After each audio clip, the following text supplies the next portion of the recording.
Hello and welcome to the lecture on sepsis. Upon completion of this module, you'll be able to recognize the risk factors that place a patient at risk for sepsis, differentiate the pathophysiology of sepsis through each phase of the sepsis continuum, evaluate the patient with suspected sepsis using appropriate examination, laboratory, and diagnostic techniques, apply the management principles in the 3 and 6 hour bundles to a patient with sepsis, and finally, apply the preceding objectives to a case study in collaboration with colleagues. Let's begin by looking at some of the traditional views of sepsis and how it evolved into the definition that we use today. Hippocrates originally said that sepsis is the process by which the flesh rots, swamps generate foul airs, and wounds fester. Sepsis is derived from the Greek verb sep, meaning I rot. With the introduction of the germ theory, sepsis became defined as a systemic infection, often described as blood poisoning, and assumed to be the result of the host's invasion by pathogenic organisms that then spread into the bloodstream. Over time, the most common pathogens were identified. 62% of cases present with a gram-negative infection, whereas 47% of patients present with a gram-positive infection, and the remaining 19% present with a fungal infection. In this image, I show the differentiation between the membrane of gram-negative and gram-positive bacteria. This will become important later when we discuss host recognition of these organisms. Later, we found that the germ theory did not fully explain sepsis. It's understood that sepsis is a condition that involves a complex interplay between the characteristics of the host and the organism. The best definition I found in literature was this one that defines sepsis as a malignant intravascular inflammation. Malignant because it's uncontrolled, unregulated, and self-sustaining. Intravascular because blood ultimately spreads mediators that are usually confined to cell-to-cell interactions within the interstitial space. And inflammatory because all of the characteristics of sepsis are essentially exaggerations of the normal inflammatory response. Some of the risk factors for sepsis include an age greater than 65 years old, anything that suppresses the immune system, diabetes mellitus, cancer, community-acquired pneumonia, a previous hospitalization, and certain genetic factors that interfere with the normal host response to infection.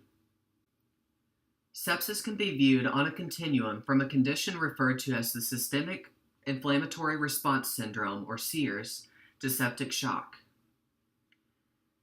SIRS is widespread inflammation that's not necessarily due to infection. Sepsis is the systemic inflammatory response to infection. Severe sepsis is sepsis complicated by acute organ dysfunction. And septic shock is sepsis complicated by either hypotension that is refractory to fluid resuscitation or by hyperlactatemia. The first step in developing sepsis is innate immune recognition of the microbe. Microbes have a unique cell membrane structural component known as a pathogen-associated molecular pattern. In gram-negative organisms, this is the lipopolysaccharide in the membrane. In gram-positive bacteria, this structural component is lipoteichoic acid. The innate immune system recognizes the pathogen-associated molecular pattern through toll-like receptors. And we now understand that there are variations of TLRs that respond to different pathogens. Let's take a closer look at the membranes of the gram-negative and gram-positive organisms. Here we are looking at a gram-negative bacterial membrane, which consists of an inner membrane and outer membrane separated by a peptidoglycan layer. The lipopolysaccharide recognized by our toll-like receptors is located here in the outer membrane. The cell membrane of a gram-positive organism is a little less complex. The lipoteichoic acid identified by our toll-like receptors is located here as an extension of the peptidoglycan layer. After the pathogen is recognized, the receptor is activated, resulting in transduction of a signal to the anterior portion of the immunocyte by nuclear factor kappa B. This results in upregulation of inflammatory gene transcription, initiation of innate immunity, and transcription of both pro- and anti-inflammatory cytokines. Thus, a battle between pro-inflammation and anti-inflammation begins. This is the characteristic struggle in sepsis that makes it so destructive. This image shows immunocyte recognition of the pathogen-associated molecular pattern by toll-like receptors, leading to signal transduction and ultimately transcription of pro- and anti-inflammatory cytokines. The pro-inflammatory cytokines involved include tumor necrosis factor alpha, interleukin-1 beta, and interferon. The anti-inflammatory cytokines involved include interleukin-4 and interleukin-10. The adaptive immunity catches wind of the fight and comes to the aid of the innate immunity. Adaptive immunity amplifies the innate response with increased specificity through the recruitment of T and B cells. T helper 1 cells secrete pro-inflammatory cytokines, whereas T helper 2 cells secrete anti-inflammatory cytokines. And B cells secrete immunoglobulins that enhance recognition and destruction. Normally, the immune and inflammatory reaction is localized to the site of infection in the interstitial space. The severe inflammatory response syndrome occurs when cytokines exceed the normal boundaries of the local infection or injury and spreads throughout the body. When the source of the cytokine storm is infection, the condition is referred to as sepsis. The severe inflammatory response syndrome is defined as 2 or more of the following: altered mental status, tachypnea, a fever or hypothermia, decreased capillary refill, hyperglycemia in the absence of diabetes mellitus, leukocytosis or leukopenia, bands, an elevated C-reactive protein or elevated procalcitonin. Note that the addition of suspicion or identification of an infectious etiology is a differentiating factor between SEERS and sepsis. Let's take a look at the effect that sepsis has on the vascular endothelium. Normally, there's a tight junction maintained between endothelial cells that allows for the passage of oxygen while reducing the leakage of fluids.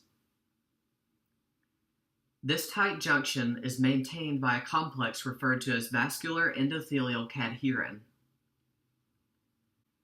VE cadherin is made up of high-affinity protein that is anchored by a stabilization complex made up of alpha, beta, and P120 catenin, with the addition of F-actin. Inflammatory mediators result in the displacement and dissociation of VE cadherin and P120 catenin. This displacement and dissociation results in gap formation between the endothelial cells. This produces an increase in permeability, resulting in the interstitial edema that you see in septic patients.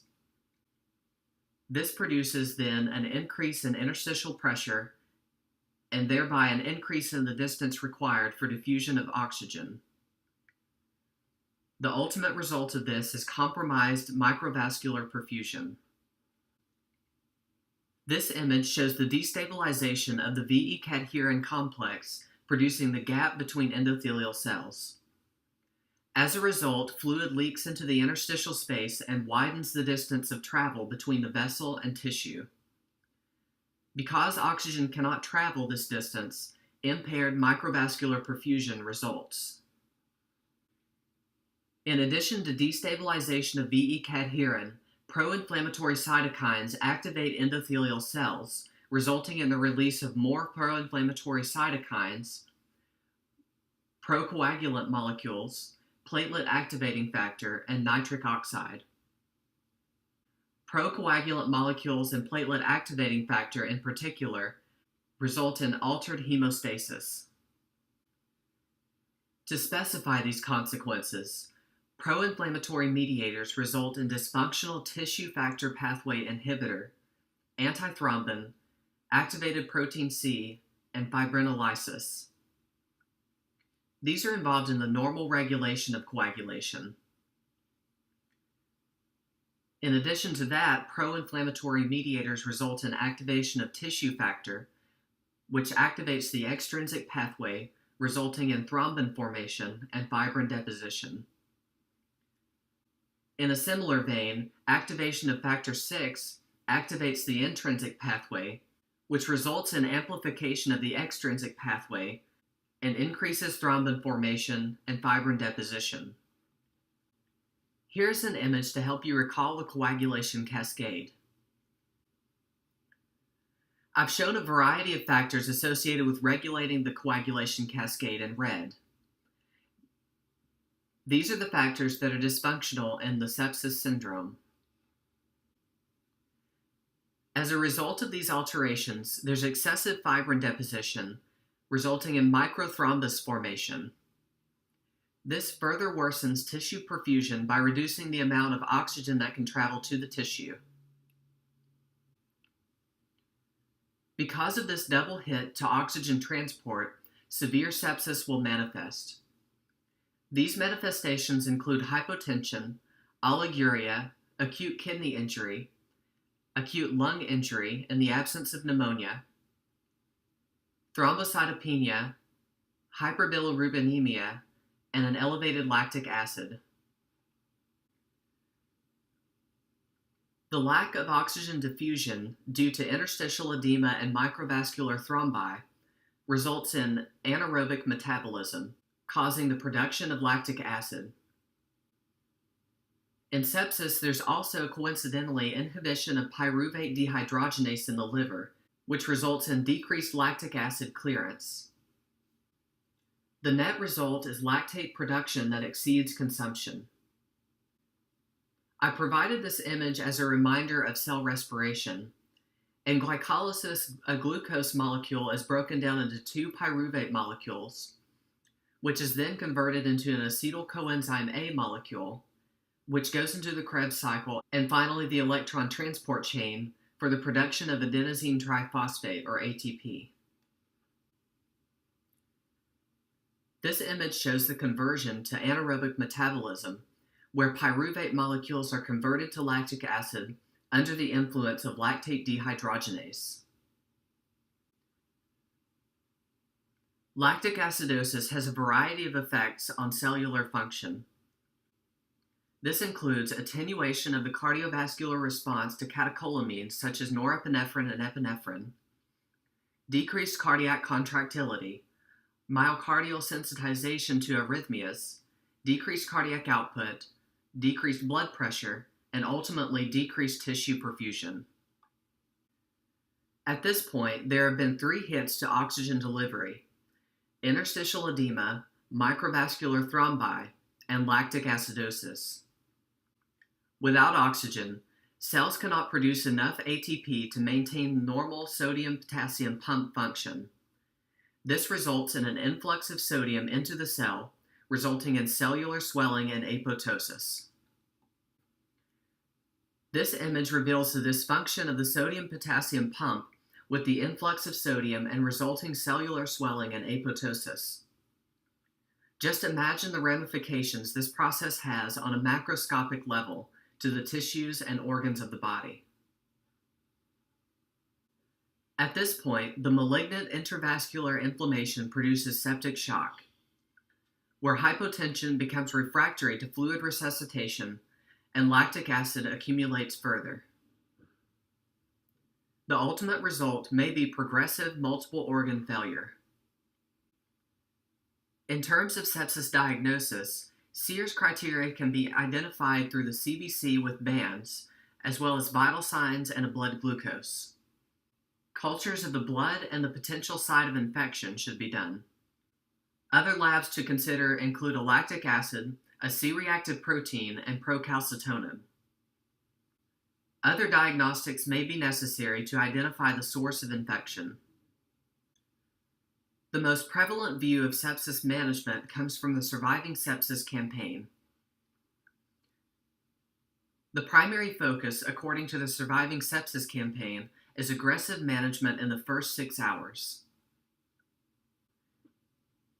They divide resuscitation into 2, 3, and 6 hour time frames, referred to as bundles.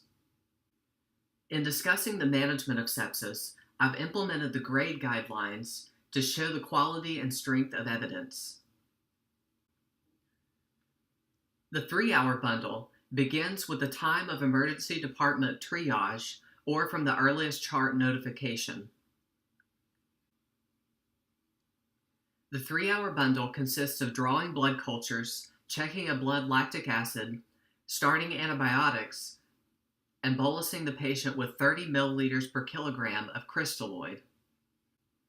This is done for a lactate greater than 4 millimoles per liter.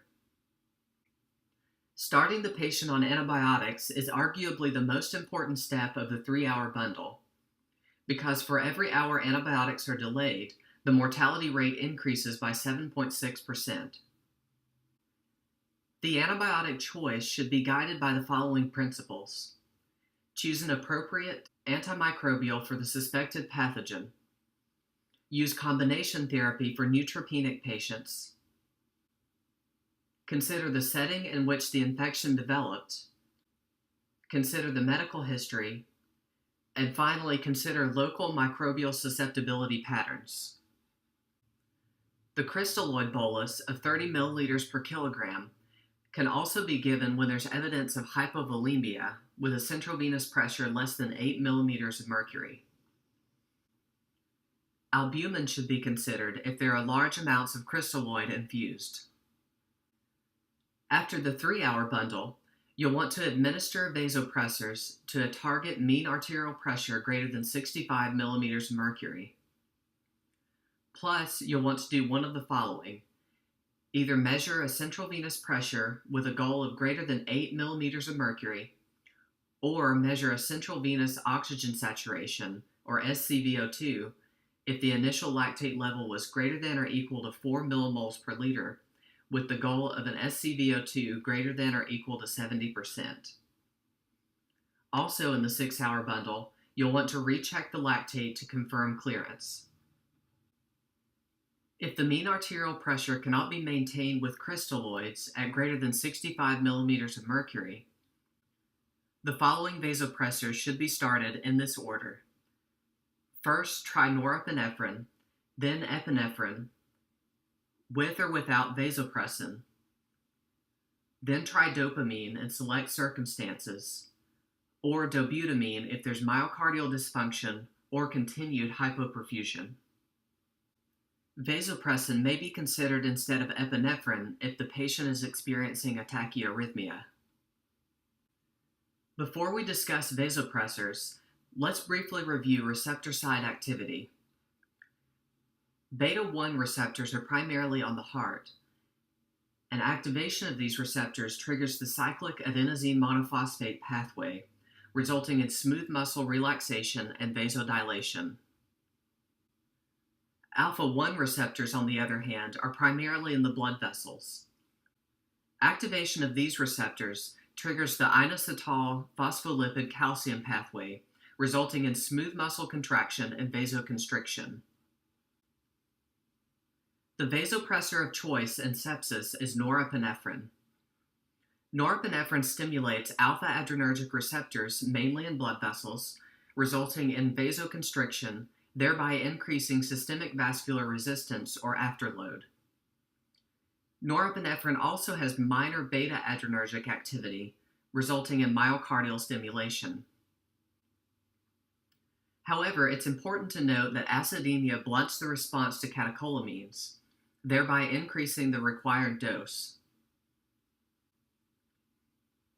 Also, high doses of catecholamines can aggravate hyperlactatemia by reducing tissue perfusion or overstimulating beta-2 adrenergic receptors.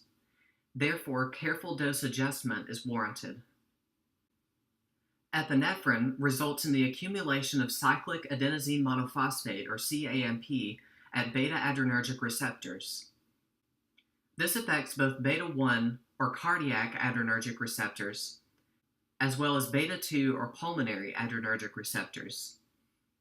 Epinephrine also has alpha-adrenergic agonist properties, which results in vasoconstriction and thereby an increase in systemic vascular resistance. Vasopressin works by a little bit of a different mechanism. It alters the permeability of renal collecting ducts, allowing the reabsorption of water. Vasopressin does this by stimulating V1A receptors, resulting in increased intracellular calcium as well as sodium, thereby producing water retention. At high doses, vasopressin can act as a noradrenergic peripheral vasoconstrictor, producing an increase in systemic vascular resistance. Dopamine produces a dose-dependent effect. At low doses, it stimulates dopaminergic receptors, producing renal vasodilation. At moderate doses, it stimulates dopaminergic and beta-1 adrenergic receptors, producing cardiac stimulation and renal vasodilation. At high doses, it stimulates alpha-adrenergic receptors and may cause renal vasoconstriction. The net result of this is an increase in cardiac output and blood pressure, and improved renal blood flow. Finally, dobutamine stimulates beta-1 or cardiac adrenergic receptors with a relatively minor effect on heart rate or peripheral blood vessels. The result of this is an increase in cardiac output without a significantly increased heart rate. Dobutamine also decreases preload and afterload. It functions primarily as a pure inotrope. Remember, in the 6-hour bundle, we mentioned monitoring the ScVO2. This takes into account both oxygen delivery, or DO2, and oxygen consumption, or VO2. Factors that influence oxygen delivery include the cardiac output, which is determined by heart rate multiplied by stroke volume, hemoglobin, and oxygenation. Oxygen consumption, or in other words, metabolic demand, can be influenced by shivering, fever, pain or anxiety, muscle activity, and work of breathing. Here's a visual representation of the hemodynamic factors we discussed. To clarify, stroke volume can be determined by preload, which can be divided into central venous pressure, which looks primarily at the right atrium, as well as pulmonary capillary wedge pressure, which primarily looks at the left atrium. Afterload, which can be broken down into systemic vascular resistance, looking at the left ventricle, and pulmonary vascular resistance, looking at the right ventricle. And finally, contractility, which can primarily be determined by an ejection fraction. Needless to say, a lot of information can be derived from hemodynamic monitoring, and the use of hemodynamics in sepsis management may improve guidance of therapy. Oxygenation or ventilation is another important component of sepsis management in the 6-hour bundle. It's recommended to elevate the head of the bed to 30 or 45 degrees to improve oxygenation. In terms of mechanical ventilation, a tidal volume of 6 milliliters per kilogram is recommended, with PEEP applied. Weaning protocols should be in place to safely discontinue mechanical ventilation, and sedation should be minimized as much as possible. Finally, I want to emphasize the importance of metabolic demand on oxygen delivery and consumption. Astute monitoring of the patient should be considered to reduce the effect of excessive metabolic demand in order to improve patient outcomes. Thank you for listening, and I hope you enjoyed it.